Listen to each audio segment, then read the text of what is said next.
ও দুনিয়ার মুসলমান ইমানদার,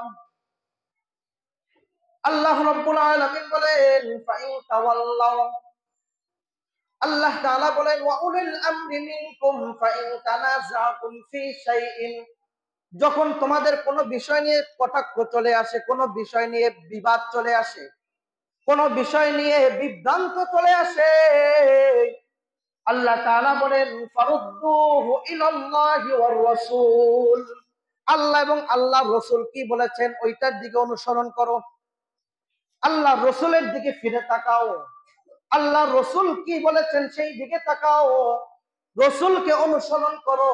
আর এক শ্রেণীর মানুষ আছে যারা বলে রসুলকে মানি ঠিক আছে, কিন্তু সাহাবায়ে কেরামদেরকে মানি না। সাহাবায়ে কেরাম সত্যের মাপকাঠি নয়, রসুল হলো সত্যের মাপকাঠি। কিন্তু রসুল সাল্লাল্লাহু আলাইহি ওয়াসাল্লাম বলেন মা আনা আলাইহি ওয়া আসহাবিহি, আল্লাহ রসুল বলেন তুমি আমাকে মানো এবং আমার সাহাবায়ে কেরামদেরকে মানো। যারা সাহাবায়ে কেরামদেরকে মানলো তারা সঠিক পথে আছে, যারা সাহাবায়ে কেরামদেরকে বলে তারা সত্যের মাপকাঠি নয়, সাহাবায়ে কেরাম সত্য মাপকাঠি নয়, তারা ভ্রান্ত, তারাই ভ্রান্ত। কথা বলো ঠিক কিনা? ও দুনিয়ার মুসলমান ইমানদার, আল্লাহ রাব্বুল আলামিন সূরাতুল আল ইমরানের